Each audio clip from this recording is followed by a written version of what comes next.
Today on TD Jakes. I feel trapped within the marriage. 1 minute I had a great husband, and the next minute I'm like, I don't know who this person is.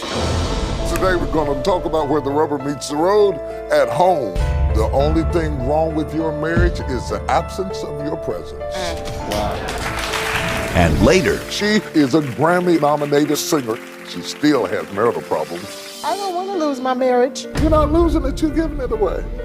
We tell you every time we do this thing, we said for better or for worse. I want you to stop being his mama. Don't nobody know how to heal your woman like you. And this is all you need to succeed. Sit down, I'm not through with you. Today, we are going to have a conversation. He has disappeared. You can stop this. Are you sorry? I'll tell you one thing. It's worth fighting. Look at that. Look at that. Look at who's cheering for you. The village is with you. Woo-hoo. Woo.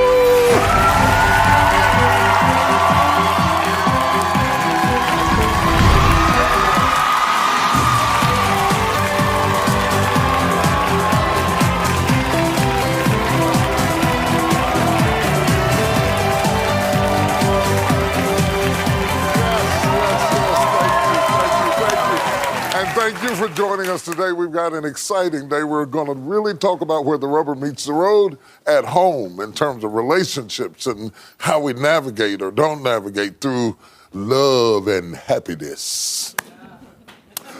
One of the reasons I wanted to do this show is to talk about what's on your mind. If you're thinking it, I want to talk about it.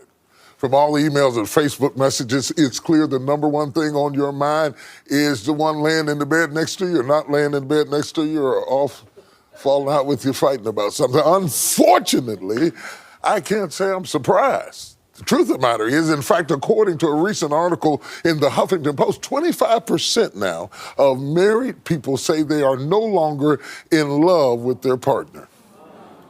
And 15% wish they had married someone else. My first guest says she feels trapped in a miserable marriage. Take a look at what she had to say. 10 years ago, I married the man of my dreams.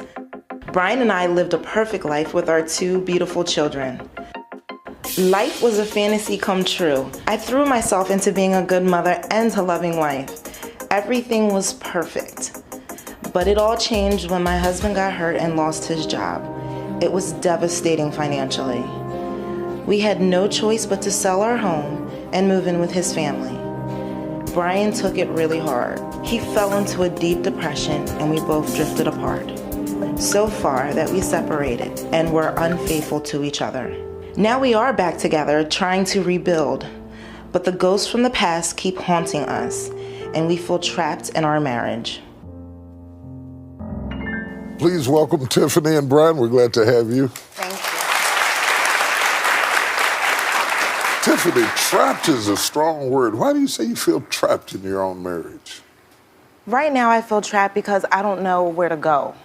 We started off beautifully. House, cars, beautiful children. We wanted for nothing. We ended up moving to Florida. And it was great there. I mean, I was a stay-at-home mom for 7 years. And then he got hurt on his job. And with him being the breadwinner, I was hopeful that he would be able to get back, fairly quick. But that didn't happen. So much so that, we couldn't handle our lifestyle anymore. And we had to sell our home and come back to New Jersey and move in with my in-laws. How devastating was that for you? Excuse me. I feel trapped within the marriage. I feel like I've been violated. Our trust is gone. And once a woman steps out, it's kind of just over. There's no forgiveness there. You just move on. I definitely feel that if you were truly in love and truly there for me, there would have been some things that would have happened before you decided to be unfaithful. There was. It's just that you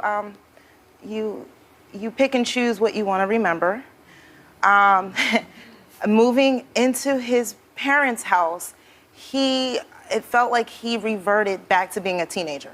And he started just coming and going whenever he pleased and left me there with the kids. And he wasn't there emotionally. I mean, one minute I had a great husband, best friend. And the next minute I'm like, I don't know who this person is. Well, I'm sorry that I did fall into a steep depression. I am used to being a man, and because of the injury, I was not able to provide and not able to live our normal lifestyle. We both kind of felt out of place. I understand how that affected you because up until then, you all were just flying high. I want to know what happened to you on the inside when you lost your job. I felt worthless. I felt not good enough. Basically, everything that I've worked to amass was just taken away from me. What kind of work did you do? I'm a heating, air conditioning, refrigeration mechanic, and I injured my back, so I was not able to physically perform my job. I get that. I totally get it. And I got it when I read it. I really understand it. I guess being a guy, too, I understand how much of our self-esteem is predicated on what we do. And when we don't have anything to say that we do, we're lost. When you say she wasn't there for you when you were down, it's because you wanted her to respond to that how? I would appreciate if she would have got a job or, this. What was wrong with you getting one? Well, I guess I was stuck because I wanted to go back into my trade. The problem here, though, that I want you to understand, you are angry with her for not reacting to your crisis properly. You want grace to cover you while you collapse, but you extend no grace to her for not reacting the way you wanted. Amen. Okay? Absolutely. Now, I agree she may not have responded the way you thought she ought to respond, but by the same token, you didn't respond to losing your job the way she expected you to respond. Right. So you're angry with each other for the same thing. Exactly. Yes. Okay? That's accurate. Exactly. You understand? You say this is a trial reconciliation. Yes. And one of the things, as somebody who's been married 33 years, we have never thrown around the D word, because when you start throwing around the D word, you will get whatever you say. Absolutely. Divorce. Absolutely. Okay? This on again, off again, we're going to try this. This is trial. I'm upset. I don't know whether this is going to work. You're playing with dynamite. Right. And if you continue to play with it, you're going to get it. And I think, and I'm conflicted when I see you. And when I read, part of you says, I'm on the verge of walking away. Another part of you says, I'm so desperate to get this together, I'm willing to come on TV to get some help with this. Those are conflicting ideas, because if you really didn't want to be together, you don't need me. That's very true. Let me ask you a question. In your heart of hearts, you do have a deep amount of love for her. And it's not that you don't love her. You're angry with her. We've already talked about you having trouble forgiving her. But down beneath all of that anger, you deeply love her. Is that love reaching you? It reaches me, and I feel it. But then I stop myself because I'm conditioned that the bottom is going to fall out. Okay, now, we're getting someplace. It don't look like it. We're getting someplace. This is good, this is good, this is good, this is good. Let me stir this up. You don't feel safe to love him. Right. I feel he's going to take that love away, or that he's not going to appreciate my love. Sweetheart, how can he appreciate what you're not giving him? I give him love. I'm nurturing by nature. I think that I give you love. Do you feel it? You feel it? Do you feel it? Yes, because I'm still here. If I wasn't receiving anything, I think I would have walked away by now. I feel myself kind of pulling the reins back. Because you're afraid. You're afraid of what? Being hurt and being disappointed. You're already hurt. You're already disappointed. Why not take the risk? It's not like if you don't express it, then you won't get hurt. It hurts to hold it. It hurts to hide it. It hurts to care and not say anything. You're torturing yourself. There is no reason in the world that this can't be reconciled beyond the two people sitting right here. Okay? You can make this work if you want to, or you can throw it away if you please. You have no real reason here why this can't be worked through. If you stop holding your love hostage as punishment, and I'm going to say one other thing to you that's really important, and we'll get back to you later. Every time you have hurt each other, the violation has resulted from one of you leaving them alone. The only thing wrong with your marriage is the absence of your presence.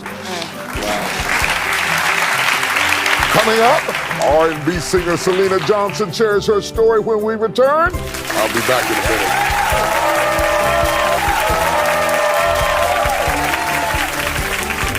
Coming up next. I had to work us back by myself. So you feel single, I feel single, unsupported, unsupported, alone, and unsafe. And later, You're missing a great moment to be the hero right now. You just like botching it real bad.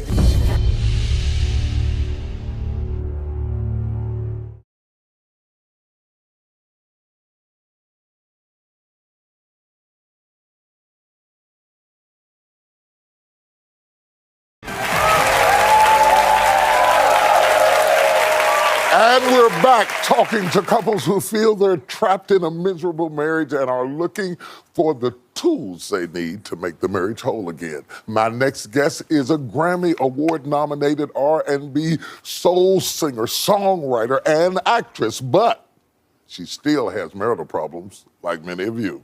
Take a look at this. She's a Grammy-nominated recording artist who shared the stage with some of the top names in the music industry. But Selena Johnson says her biggest accomplishment is her role as a wife and mother.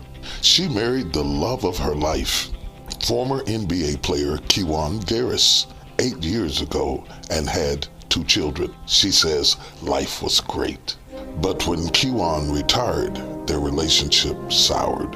They tried to rev up their love life on the TV show Marriage Boot Camp. One of the problems that we have in our relationship is intimacy, romance. But that didn't work. And now they say things have gotten worse and they're locked in a miserable marriage. And she's here today because she says that show just touched the very surface of her problems that she and her former NBA player husband, Kiwan Garris, are having. They just have so much more work to do, but we're gonna work it out right here with The Village. Are you with me? Yeah. Please welcome Selena. Come on out, Selena.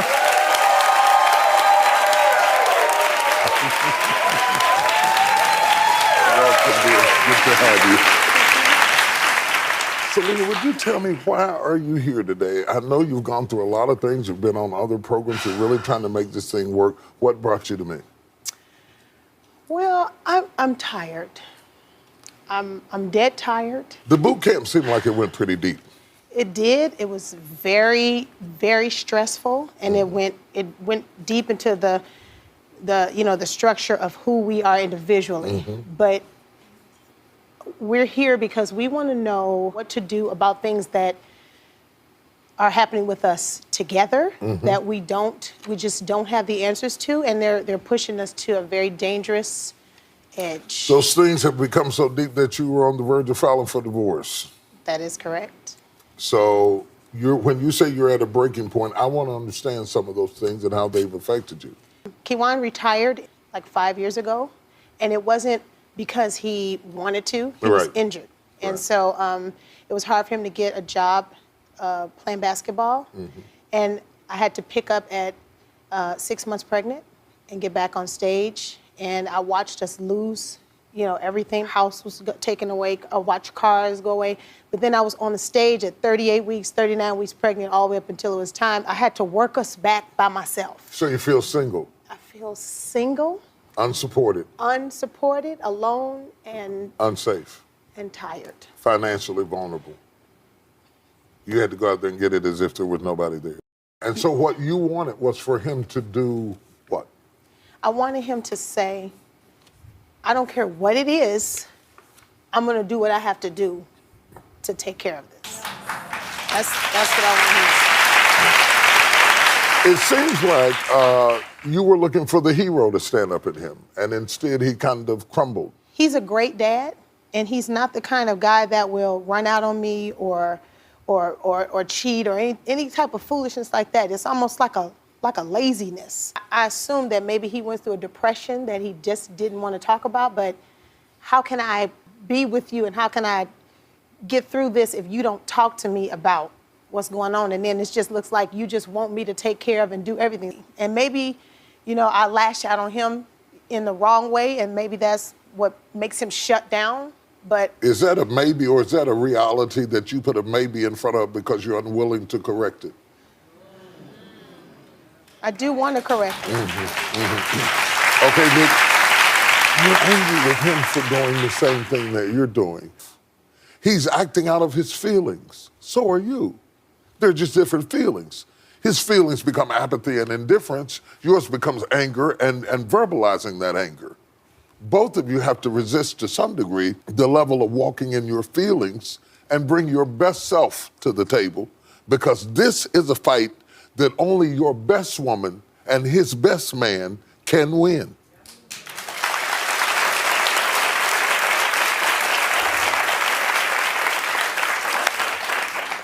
I want to go a little bit deeper into this. Why do you have this need to both protect him and blame him?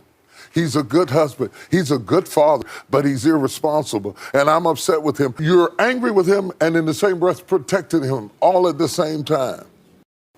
When you put it like that, I have come into such a position of mothering him on a lot of levels. And I almost did it then. I almost said, he's not a baby. Yeah, see, you do it all the time.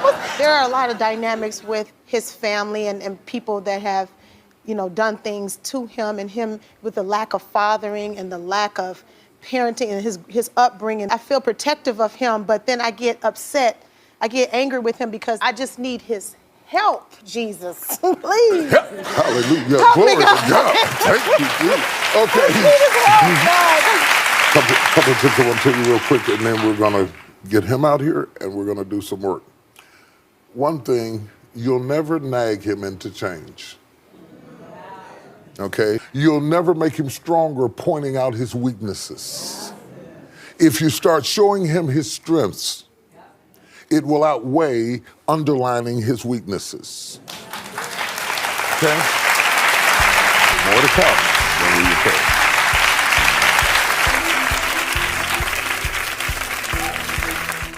This week on TD Jakes. I'm speaking to former NBA superstar Vin Baker about his battle with alcohol addiction and losing his $100 million fortune. I had no money, no phone calls. I just looked at myself and said, I need some help. If I would have knew that graduating from college, I would have a $155,000 bill, but I never would have won. Are you the most angry about the debt or the deception? By definition, a miracle is an event that cannot be explained by natural or scientific laws. I definitely don't have fear of death. I saw my great-grandmother. I was given some information about my son's coming death. The peace that happens when you're transcending is an amazing feeling. This week.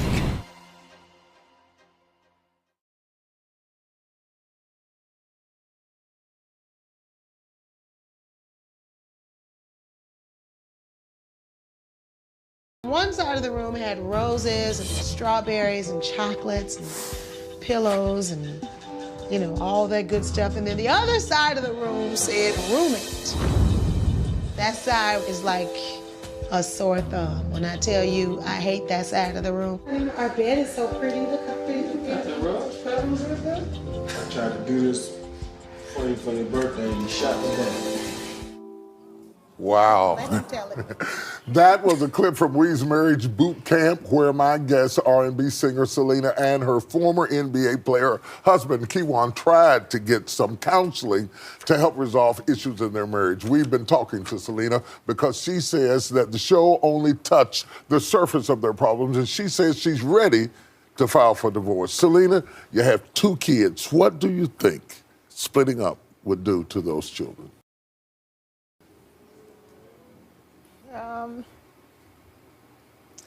You couldn't even look at that picture of your child and say divorce in the same breath without tears welling up in your eyes. Well, I don't want to lose my marriage or my family. You're not losing it, you're giving it away. I don't want to You're not losing it. You're not losing it. That's the amazing thing. I've dealt with people who've lost their mind and the person had a nervous breakdown or somebody took their man away. Nobody's taking him. You're tossing him. Your only real allegation here is I'm tired. I raised 5 kids. You don't think I didn't get tired? I lived in a house with no lights and no water and had to pull myself up by my bootstraps. You think I didn't get tired? You don't win because you didn't get tired. You win because you fight back. Well, let's see if we can try and keep the family together. Please welcome Selena's husband, Kewan. Boy, come on out here. We got some work to do.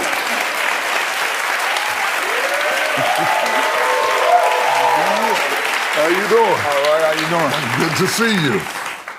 So what's going on, man? Oh, my goodness. Yeah, you been back there listening at this? Yeah, it was tough. It was tough. It was tough. Yeah, but Bishop, I played basketball for 15 plus years professionally, and you know, retiring, it was like, all right, this is it, and man, it was devastating and it was hard, and having her go out and have to do things that I should have been doing. So, okay, I think that you had a vision that brought you to the NBA, but not a vision if something went wrong.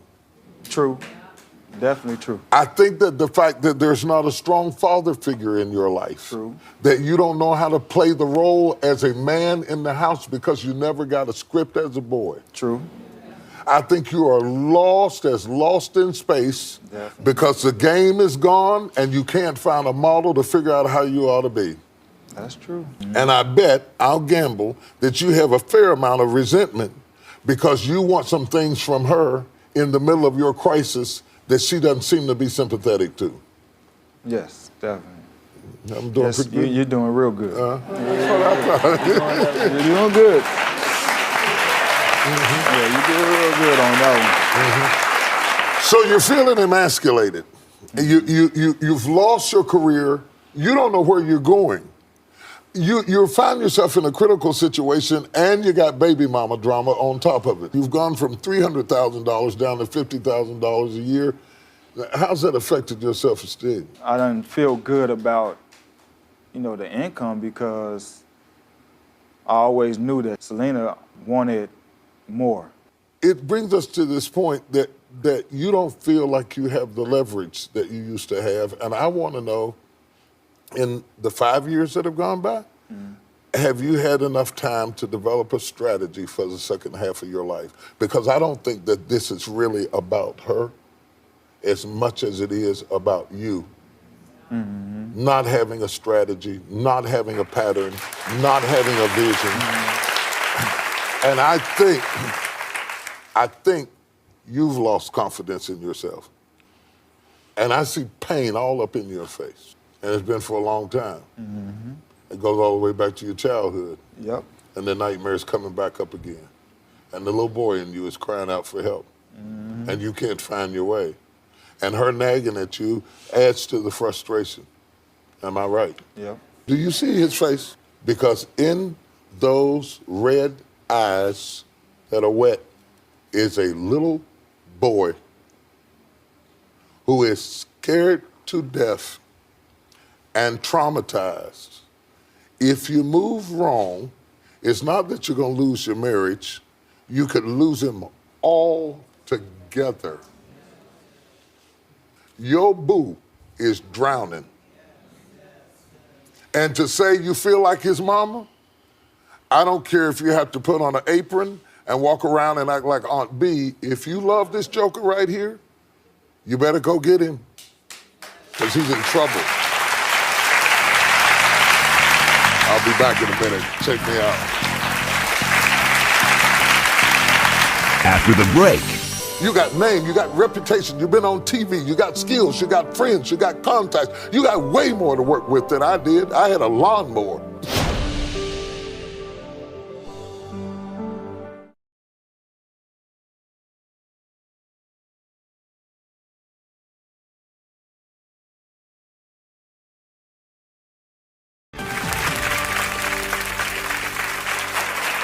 We're back and we're talking with Selena and Kawan, and we're working on something here, and I want to get back into it because I think it's very, very important.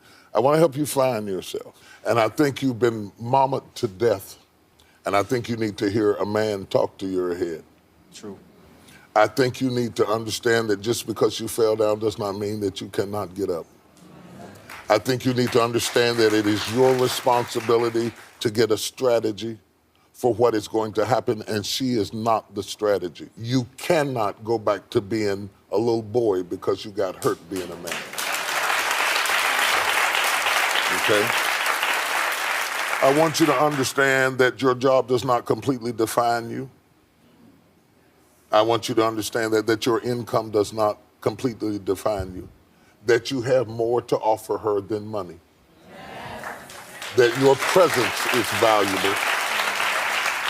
That your survival is a necessity, that your creativity is endless, and that nothing is impossible to you if you believe. Nothing. You are one idea away from the $300,000 you lost. You are one idea away from the $1 million you were gonna make. And you don't have to grab a ball to do it.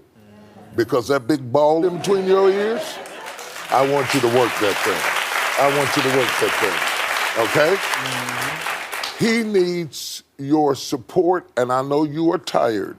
I know you are tired, but this is not about work. This is not about money. What I see in his eyes is not about dollar signs. I see a guy who is screaming inside those eyes, who is drowning, who is in trouble. And the tragedy is, you love him. I know you love him. But we warn you all about this. We tell you every time we do this thing, we say it for better or for worse, for richer or for poor, in sickness and in health, till death do we part. It's not like you walk into it and we didn't tell you. It's in the contract, plain as day, that everything may change, that cutie pie may end up with one leg, that gorgeous may end up on a kidney machine. You can say whatever you want to, it happens every day. That you're not exempt from having cancer or diabetes, anything can happen. And the moment things start to happen, you say, I didn't sign up for this, I'm tired. So what? So what? So what? This is a moment to define what having a good woman is. Okay? Because if you throw him away, and he survives the fall, some other good woman will brush him off, put a suit on that joker, and show him what's down inside of him. Okay? Now, the problem with the two of you is that you keep attacking each other rather than the issue. If you make the issue the enemy, you can win this fight. You understand what I'm saying? Wouldn't it be crazy for both of you to put your heads together and strategize how you're gonna make the next 10 years amazing, rather than fussing about the last 10 years that can't nobody change. You can't change it. You can't fix it. You can't repair it. You can't stop it. Throw it away. Get rid of it. It is hindering you for getting a strategy forward. If you gang this problem, there are people with way less than you that went further than that. You got name, you got reputation, you've been on TV, you got skills, you got friends, you got contacts. You got way more to work with than I did. I had a lawnmower. I had a lawnmower and started digging ditches and putting in gas lines, so it's hard for me to feel sorry for you. My lights was off and my water was off. This is America. Let me tell you something. If you get together and you start working together, it's simple, but it's true. A house that is divided against itself shall not stand. If you come together in one place with one accord and make the issue the enemy and say, how are we going to whip this baby? I can do this while you get ready for that. We can come together, you can get on one team. This guy came from the team world. He's a team player. All he knows is team. He can't find a teammate. I want you to put on your big girl panties and grow up. I want you to stand up straight and put your backs up against each other. In fact, get up right now. Get up. Put your backs up against each other. And this is all you need to succeed. The reason you're tired, madam, is that you don't feel like you have anybody who's got your back. And the reason you can't get up, sir, is that you don't feel like you got a woman who's got you covered while you get your act together. And both of you are wrong.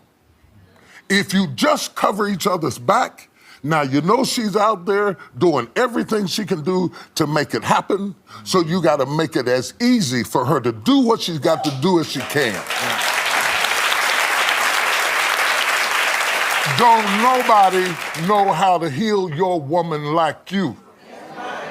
Don't nobody know what she needs when she comes off the road, when she comes in at night, to make her feel like she is valued by your presence. You know what to do. Get your A game out. You know what I'm saying? I know what you're saying. All right. I want you to stop being his mama. And when he comes to you with a problem, I want you to say, I don't know, baby, what we gonna do? I want you to play deaf, dumb, and blind. And I want you to say to him, I don't know what we're gonna do. Whatever you decide, I got your back. I got your back. Sit down. I'm not through with you.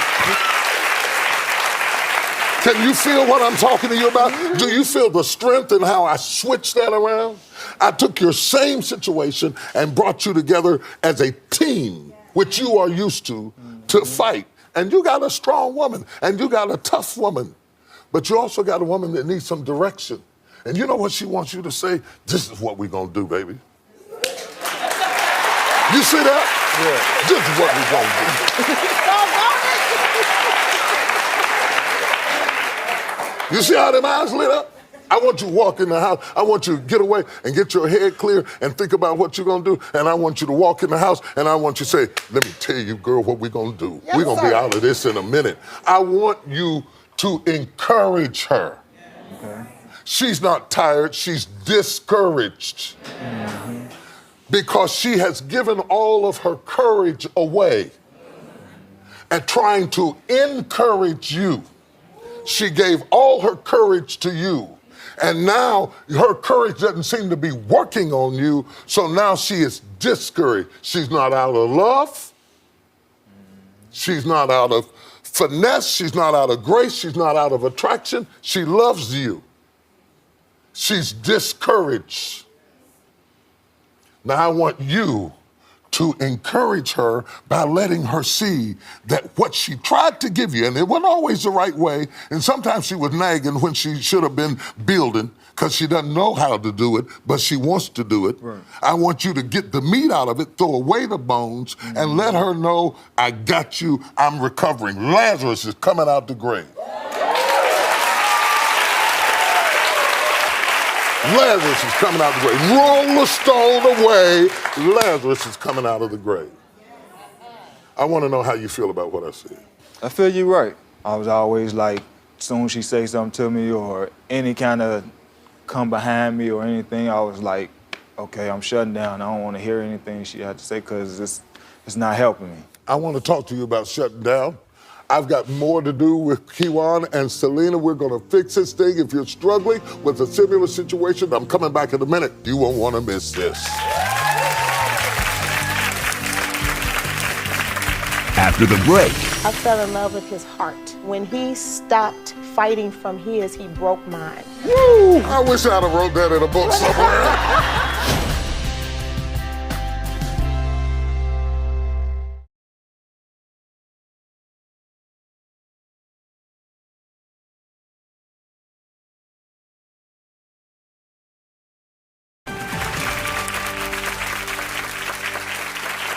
I've asked Tiffany and Selena to sit down and talk to me. Ladies, you both have similar situations. You heard what we were sharing earlier. What are you feeling? What are you thinking? I am overwhelmed with the information because it's like Bishop is so right. Our issues came from when we decided to separate and not have each other's back, but we're scared. I am scared because I like to call him my little angry elf because he has a temper, and so he could be great and wonderful, and then the next minute, recently, about a month ago, he burned my journal. In the fire pit, like he ripped all the pages out and burned my journal. And when he's angry with me, he will do that. Do you realize that men get angry when you out-talk them? That your tongue is your weapon and that you can win the battle and still lose the war? The right word spoken by a good woman in a bad situation can make a man fly. I swear it can. I swear it can. If you would love your husbands like you love your sons, we could stand. You know how you are about your children, come hell or high water? Right. I'm down for you. Well, most of us had that with our mothers. And then we marry you. And we watch you give it to your children. And this is what I want you to understand. I'm not blaming you for where they're broken, because they were probably broken in some way when you got them. I'm telling you how to minister to the brokenness without emasculating the patient. Okay? If you got a man that life has beaten and he comes home to a woman holding a whip, don't be angry when he looks beat down. Right. I want to know what you're thinking, because I gave you a whole lot. I know your head's probably spinning. When you stood us up and put us back to back, and when you said things like, she needs to know that you have her back, if he just said it's going to be all right, immediately there was a weight off of me. I don't want all of the responsibility. No, I want him to take over sometimes, you know? Right. That's the most valuable thing that we could ever have gotten as a couple in life, and I thank you so much for that. And but I just want you to know, I don't love my husband for anything material. I fell in love with his heart. And when he stopped fighting from his, he broke mine. And wow. And, Woo, and, hold on. and- That line is so strong it almost knocked me out my chair. Woo! I wish I'd have wrote that in a book somewhere. That sounds like a T.D. Jakes line for sure. Wow. Okay, I'm sorry. I'm back. No, thanks. That was emotional. I'm sorry, but When he stopped fighting for his, he broke mine. he broke mine. The problem is, if I'm out on the road, I need you to be like I was when you was working and take I and get you. flip it. I get you. You know, we as a team. That's why when you said team, it almost took me out because I tell him all the time, you ain't my teammate. We ain't on the same. I tell him all the time, and that's why I was just so glad you said that, because I know that it's gonna resonate It's with going to him. resonate. I think it's really going to resonate. Your husbands are hungry for information. They're looking at me like, tell me, tell me, tell me, tell me, woman, tell me. Because I speak man. We speak different languages. Speak man. Yeah, I speak man. Yeah. I want to be on the same We're page. on the same team, so let's work together. And then if you're talking to your mom and she's talking a certain type of way about me or whoever else in your family, I want you to be Team Selena. And if I'm wrong, come to me later and say, now you know you was off the chain and get me then. But in the world, I want us to be one in the world. And this is what I want you to say. I want you to express the same thing a different way. I just love it when you stand up for me. I love it when you, no, listen, I just love it when you stand up for me. Those times that you come to my rescue, and even though you might come home and get me later, I love it when you stand up for me. I took the same thing and made it positive. You want to be effective. If what you're doing isn't working, don't keep doing it. The reason I want you all to be here and really stay engaged, because I'm really using their marriage to show you yours, your marriage to show them theirs, and both of you are married just so that people all over the world can say, oh, I'm gonna try that when I get home. I picked up something today. Do you get it? Coming up next, we'll reunite our couples and see what the village has to say.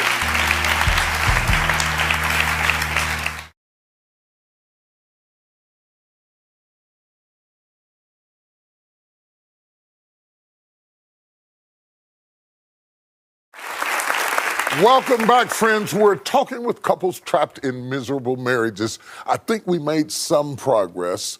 Tiffany, I want to go back to you for just a second because I wanted to be sure that you're getting your questions answered and you're getting your needs met. I feel like I have defended and stood up for and fought for my marriage and my family for 11 years. Between the naysayers and just, my parents, family members, I just go into attack mode. And sometimes I feel like, that's not reciprocated. I do typically try to avoid... It's funny how you knew you were supposed to say something right there. Well, eye contact helps. Yeah, how about that? Many of the naysayers or the people that don't want our marriage to work, I don't even give that a whole lot of space in my brain until I'm forced to confront it. Because he leaves it up to me to defend and fight and... Yeah, let me translate to you what that she is trying to say. The woman is trying to tell you she needs a hero. And your silence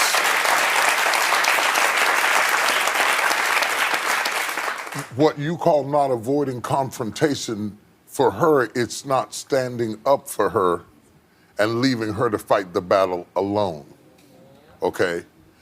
The conversation that you missed that the women had is that even if they're wrong, defend them in the face of the person who's attacking them and then straighten it out when you get home. That way they feel you have got their back. Let me tell you something. The tears running down your wife's face says, this is big for me. You're missing a great moment to be the hero right now. You just like botching it real bad. Your woman is crying on national, come on.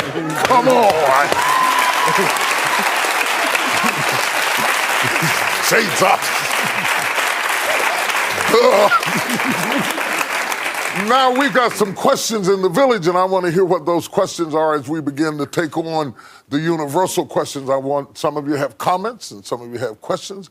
I want to hear what you've got to say. If you've got something to say, I want you to jump on Facebook right now and let me hear from you, because I'm sure some of y'all got something to say about this stuff we're talking about up in here, right? Yes, sir. Bishop, my question is, how do you deal with individuals that have confession without obligation, meaning they quickly say they're sorry, but they won't be too quick to say that they were wrong?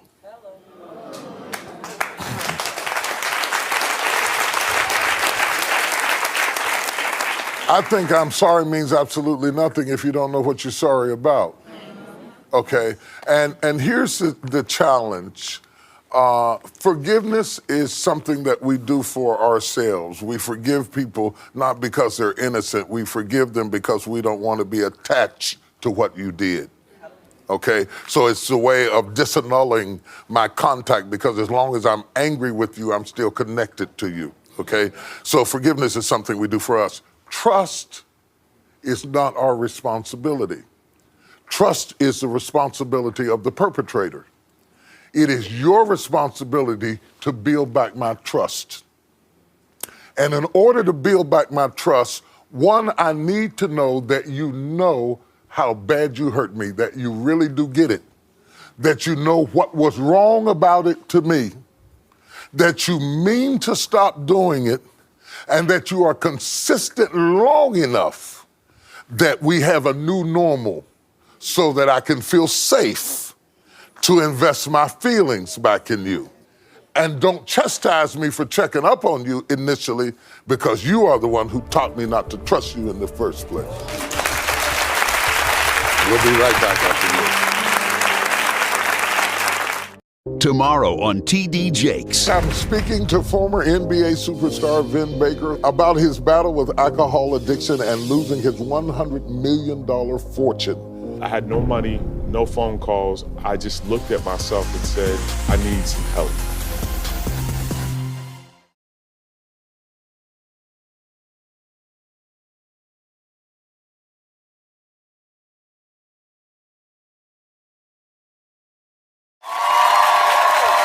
And we're back. When we started talking to both of you, you were kind of on the edge of, is this going to work or not? Are we divorcing? And the answer is? No, we're not No, divorcing. we're not divorcing. He's not getting rid of me that. He's not getting rid of you that easy. That's good news. Let's give both of them a round of applause.